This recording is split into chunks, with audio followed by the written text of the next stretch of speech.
Okay, hello everyone. Thanks for being here. Namo Myoho Renge Kyo.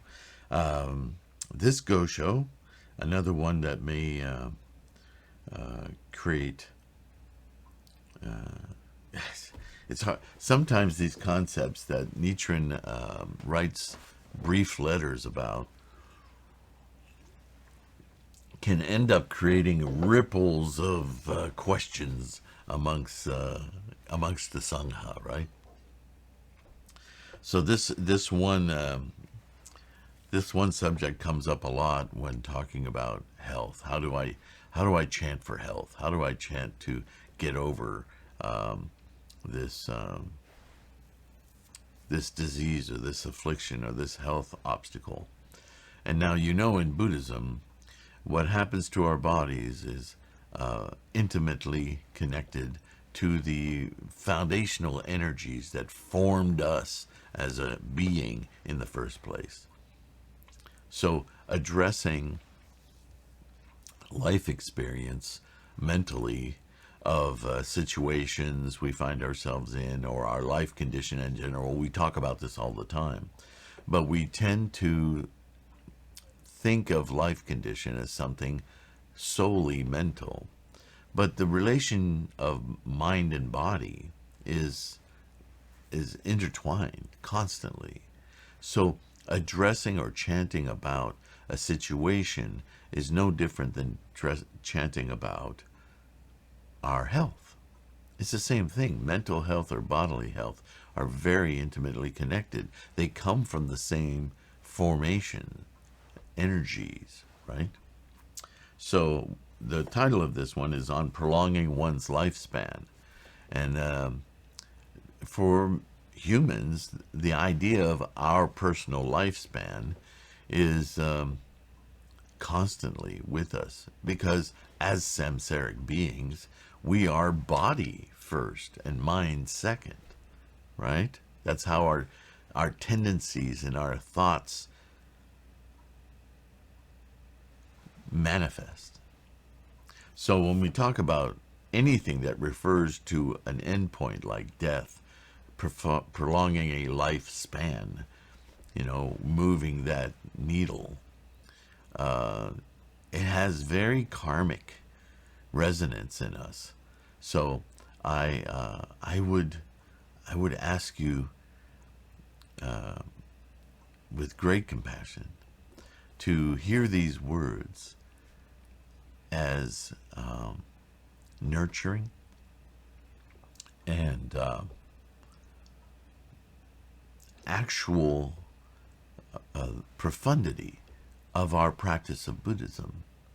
With every daimoku, we strengthen every cell in our existence, and the memory and the impetus and the cause and the energy that we manifest in every cell of our body with every daimoku helps to instantiate the higher life condition of each of those cells into the next moment.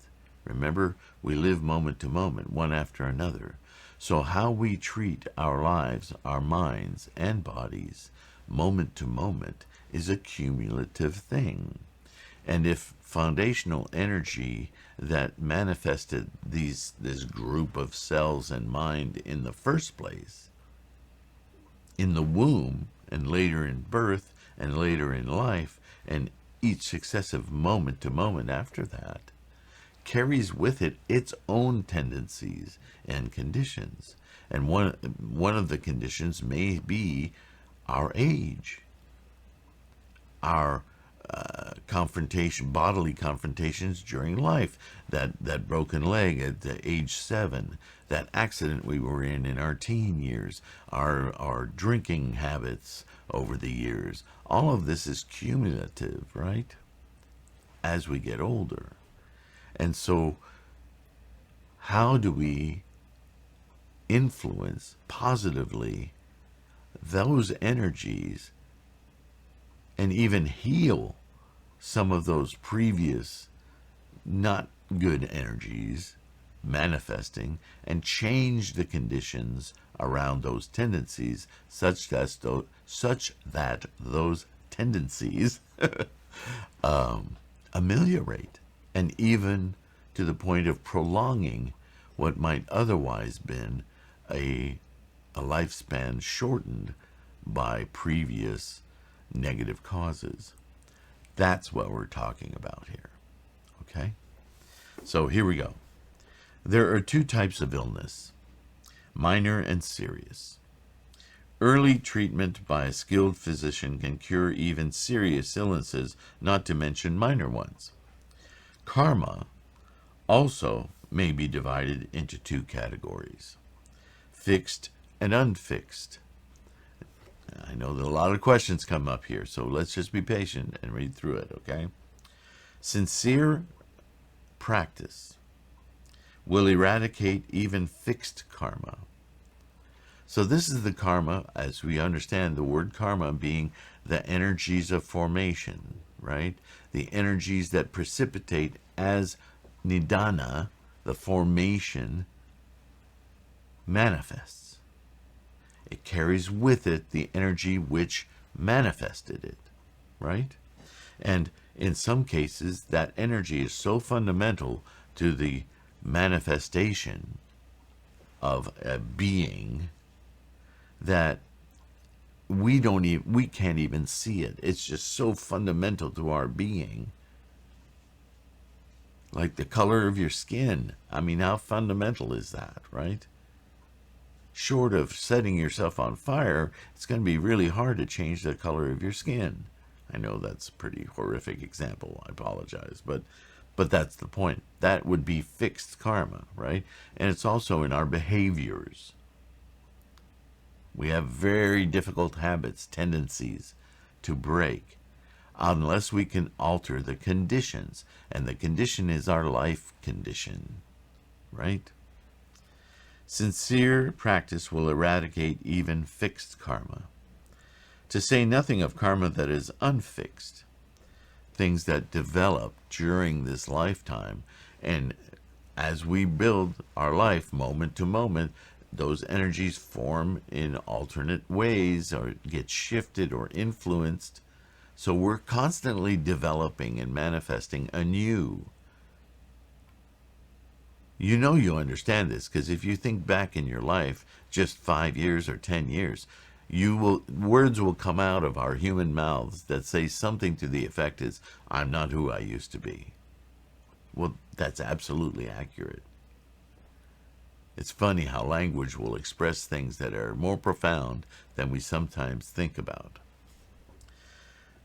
The 7th volume of the Lotus Sutra states, quote, "This sutra provides good medicine for the ills of the people of Jambudvipa."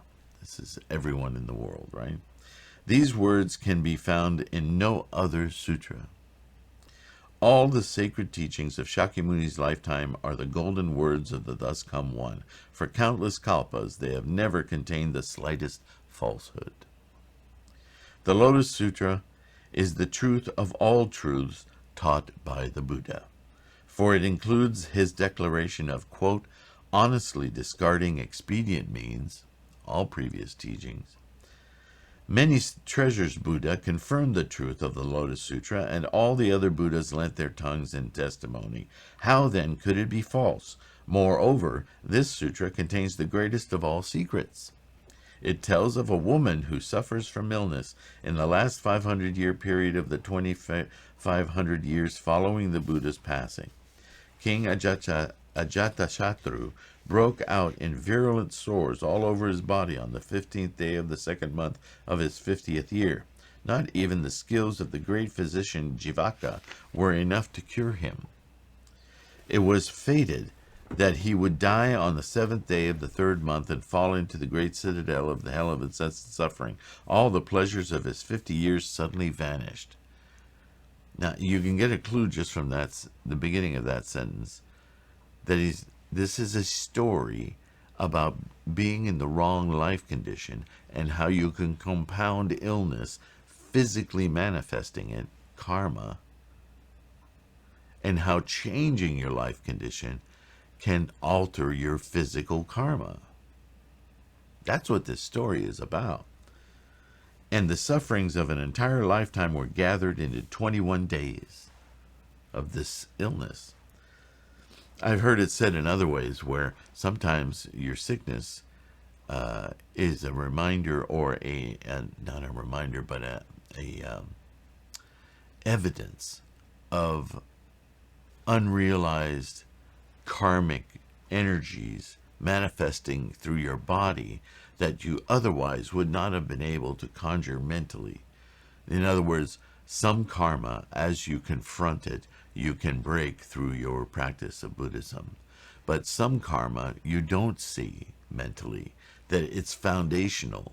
And only by manifesting will you have the opportunity to address it head on with your mind and set conditions that will ameliorate or alter that karmic motive force, that kinetic energy. Follow? His death was predetermined by his fixed karma, what I just said. But then the Buddha reiterated the teachings of the Lotus Sutra, entitling it the Nirvana Sutra and conferring it onto the king. The king immediately recovered from his illness, not because Buddha preached the Nirvana Sutra, but because that was the point at which King Ajatasattu, his light went off, and he got it. And he became a devoted follower of Shakyamuni's teachings. That is what's changed his immutable karma, his fixed karma. And the grave offenses that had burdened his heart vanished like dewdrops. So this is, again, expedient means. But the point is obvious to see.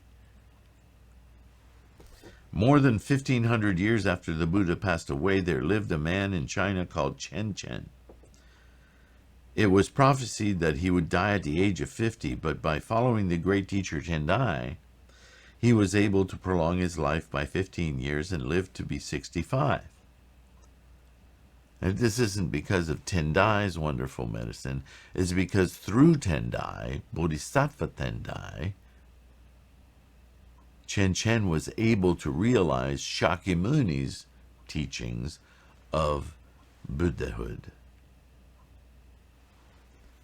Bodhisattva, never disparaging, also transformed his fixed karma and prolonged his life through his practice of the Lotus Sutra.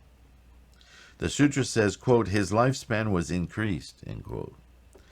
The persons mentioned above were men, not women, but they prolonged their lives by practicing the Lotus Sutra. Chen Chen lived before the last 500-year period, so his change of karma wasn't as extraordinary as rice ripening in winter or chrysanthemums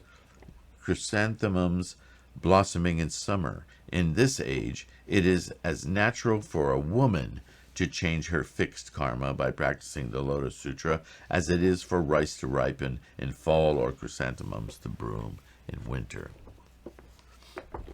When I meditated for my mother, not only was her illness cured, but her life was prolonged by 4 years.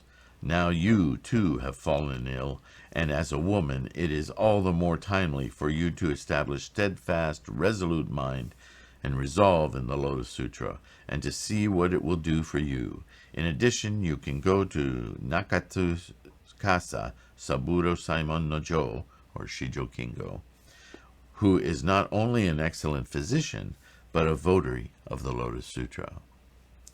Life is the most precious of all treasures. Even one extra day of life is worth more than 10 million ryo of gold.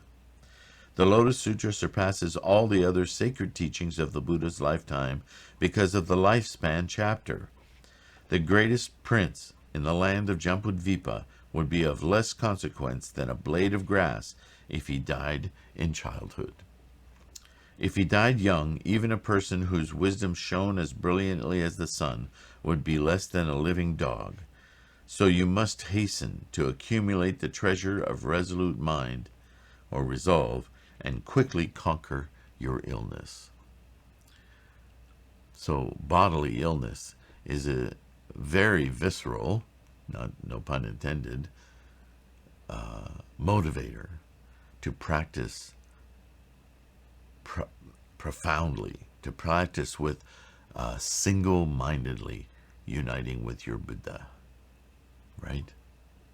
The conviction, the confidence, the resolve that you can gain by practicing to heal yourself is sometimes more motivation than with all our thinking and our minds and our justifications and our understanding.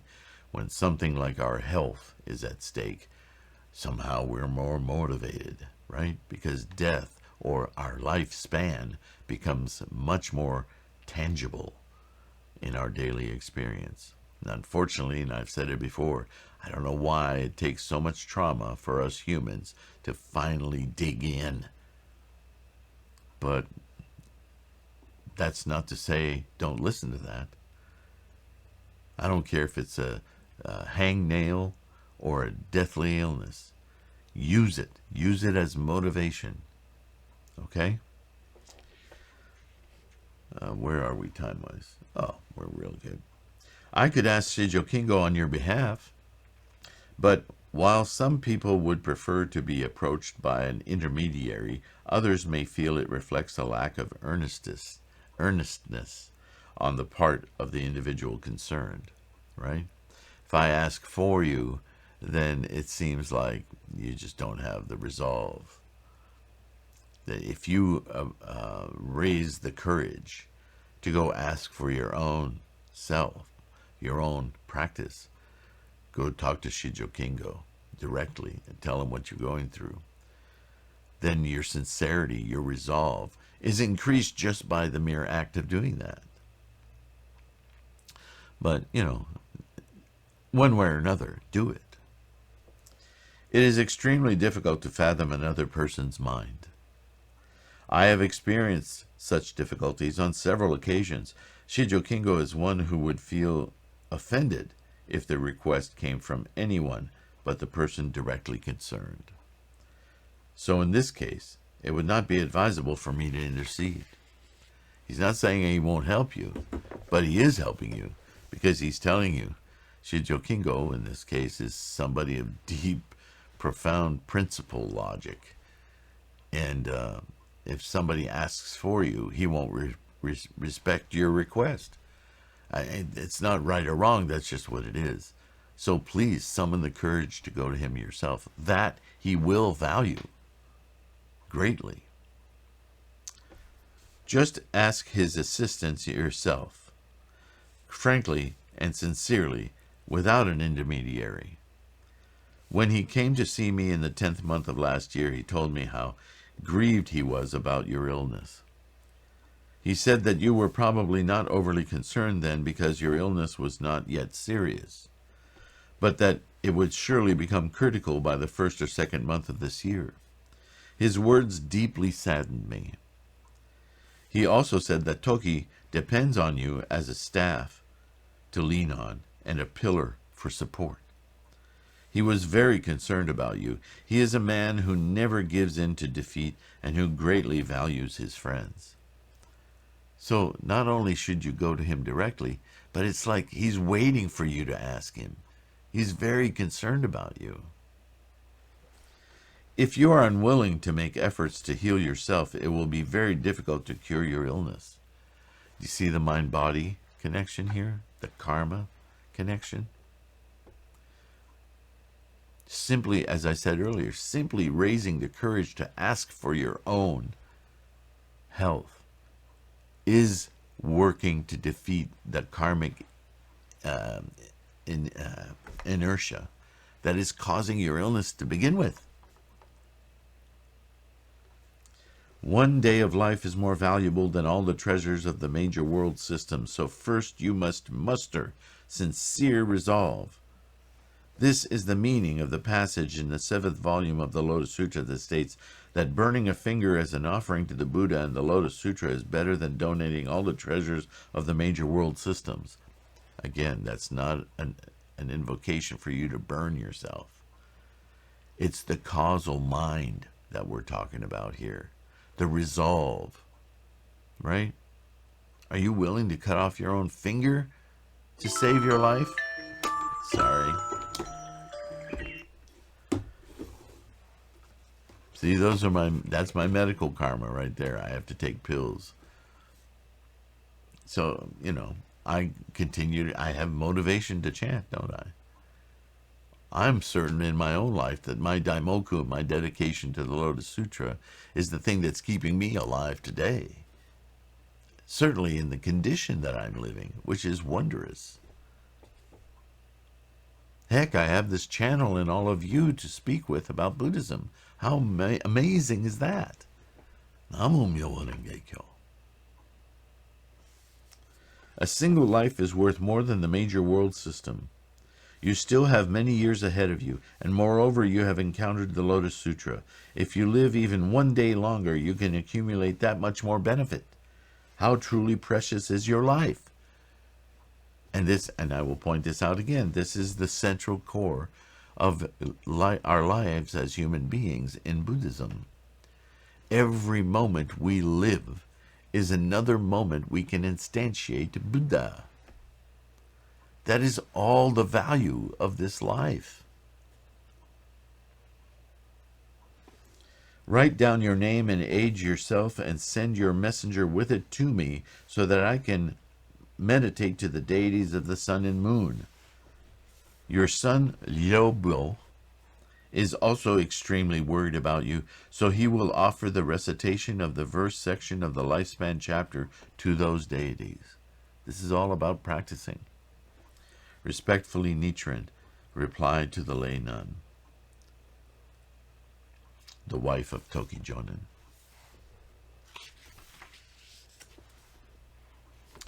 Oh, the next Gosho is the one-eyed turtle in the floating log. What a precious one that is. And it comes up constantly in letters that he writes. So we'll enjoy that one next. For now, thank you so much for joining me and watching this video. You can download it as a podcast wherever you get your podcasts. Remember, it's called The Buddhahood Podcast, right? And your support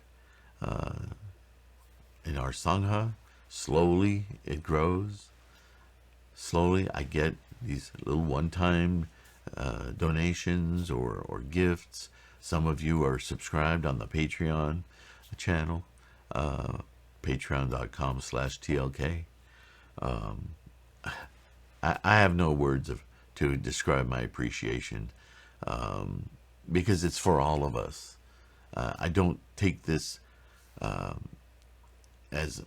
a YouTuber typically to raise my own life, but it is our lives together, our Sangha together, that is this amazing, growing, sturdying thing, and it bolsters my life in that way, and hopefully I transmit some of that support to you right back. So take care until the next one. Namu Myoho Renge Kyo. See you then.